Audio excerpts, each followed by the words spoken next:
Okay, well, I'm back again, and I want to thank you for those of you that watched the last video and made it through. I realize I kind of gave a lot of information, but I also feel like I did a little bit of rambling. I was trying to remember a lot from a lot of conversations, and it was sometimes a little bit overwhelming to kind of put all those thoughts together in a very succinct way. But um, anyways, where I left off was just talking about how the doctors, the oncologists, even the radiologists were saying these were the things that I needed to do to treat the cancer, what they called their standard of care. And also, how they really didn't tell me to steer clear of sugar. Diet modification didn't seem to be that important for them. But while I was not doing anything, not experiencing any kind of treatment to try to kill the cancer at this point, it seems like, kind of as a bare basic, I would want to not feed the cancer. So they might feel like their treatment is the best solution for hurting the cancer, and it may very well be true, but uh, but we're not treating the cancer yet. We're not fighting against the cancer yet. So what can I do to to slow it down? And so it seems, based on all the research that I did, that uh, not feeding it what it's looking for, what it thrives on, would be the first thing. So, like I said, I did switch and went to a no sugar, no carb diet, and just cut those things out. And just to be fully transparent, prior to that, I had experimented with a carnivore diet for a time, a few months prior to. So I was already somewhat on a carnivore diet, as well as a modified keto diet, which, again, no sugar, no carbs in either one of those. And now I had kind of deviated a little bit for the holidays. Celebrating the holidays means celebrating with sweets, and so kind of I won't say fallen back, but intentionally allowed myself to celebrate the holidays through sweets. So it wasn't a big stretch for me to go back to a keto, or yeah, I guess keto diet for the most part. Really just cutting sugar and carbs out, focusing on vegetables and meats primarily. And but now it just for me meant, if I was going to deviate for some reason, because there were other things and times when it made sense to deviate, I just had to be very mindful. If I'm going to have this one thing today, then that's the one thing I'm going to have. I'm not going to have it for breakfast, and then I'm going to have something different for lunch, and so throughout the course of the day, I might be eating smaller doses of sugar or carbs, but I'm doing it 4 and 5 times a day. So I would just do it once a day, period. And then, if possible, I would follow it up the next day with a fast of some kind. I was doing intermittent fasting pretty consistently prior to my surgery and the incident, the diagnosis. But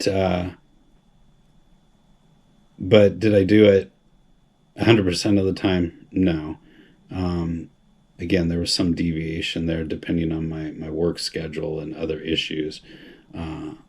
But post-surgery, I was now intermittent fasting every day. So minimum of 12 to 16 hours a day, I was not eating food. And then when I would break my fast, definitely no sugar, no carbs, and I would just focus on meats and vegetables. I was allowing some dairy. Some people don't when they do keto, or even a carnivore diet. I did some dairy. Just I've always liked dairy, and again, I do it in moderation. Um, and I also did longer fasts. So, like I said, I was doing about 12 to 16 hour fasts for the first couple of weeks after getting home. And then I also followed it up with some 72-hour fasts. And I know that sounds like a lot, but there was a couple of issues there. Um, Even while I was eating lower sugar and no carbs, sometimes you eat food that just have natural sugars in them, and might not be that much, but my concern was uh, anything that is helping the uh, the cancer to grow and thrive while I'm not doing anything to beat it down.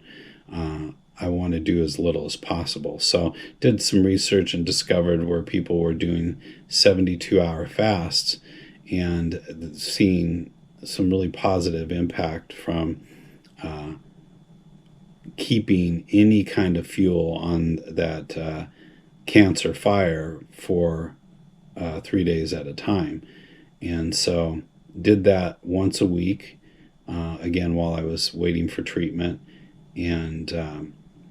And not only was I feeling really good, you would think like, well, weren't you feeling hungry or tired or having a lack of energy? And really not. That fasting was actually very beneficial, and it's something that I would highly recommend for somebody fighting cancer. It's it's a good discipline, and it works really well. And it doesn't have some of the negative side effects that you think it might. But and then in addition, I had some people who were reaching out to me that saw my Facebook posts, people that I've known from different parts of the country as we've moved around from over the years. And so I had other people sharing with me some of their own cancer journeys and some of the drugs that they were taking in conjunction with chemo and radiation. So, so I began looking into these other drugs as well, and so I had people offering me the medication, and so I went ahead and I got some of it and began trying those things on the side as well to kind of just help hold back the cancer while I waited for treatment. I would tell you that the two things that I started getting into my daily regimen were ivermectin and fenbendazole, and they come with very distinct treatment directions, and so if you want to know more about that, you can always feel free to message me, and just if there's anything I can do to help share with you some specifics on like what I did and how much of it I did and how frequently I did it. There's a lot of information out there, and you can get a lot of different direction, but I can share with you what I did as a one-off. And so I did that. It's kind of some treatment preparation, and then about January 16th, we started my chemo and radiation, and I continued doing everything else that I just listed as well. So was continuing to take the ivermectin and the fenbendazole. I did talk with my doctors about that, and they again told me that there was no clinical evidence that those two medications would help me in any way, shape, or form. But I've spoken with a number of people and listened to a number of stories of people that it helped immensely during their treatments. So I've decided to go ahead and continue to do that. And Also, I have continued with my no sugar, no carb diet and intermittent fasting and regular multi-day fastings as well, because I just figure any opportunity I have to hurt the cancer and to not give it something that it needs is worth it. Like I can do it. Uh, yeah, I can go without food for several days, and sometimes I get hungry, and other times I don't. So when it's not even that big of a deal, on a good day or a bad day, I'm willing to do it to hurt the cancer. So the only other thing I haven't mentioned at this point were some clinical trials. There are a lot of clinical trials around the country that are being done on, obviously newer, more experimental medications, stuff that's not approved yet, stuff that's lacking a lot of the quality data to say that this should be given to everybody going through my kind of cancer. But at the end of the day, we're still looking into a lot of those. Some of them would require us to have to travel pretty far and find accommodations at a great distance, which would be a challenge. Some of them you have to be the right genetic match for, which my oncologist has already ruled me out for a few of those trials. They said you're just not the right genetic match, so they would never take you into the program. But we've got some that have come up in Texas here that we're looking at and really considering, as well as a couple outside of Texas. So there's probably more to come on that as we get more data, and if we get closer to something like that, I'll definitely be sharing that information with you as well.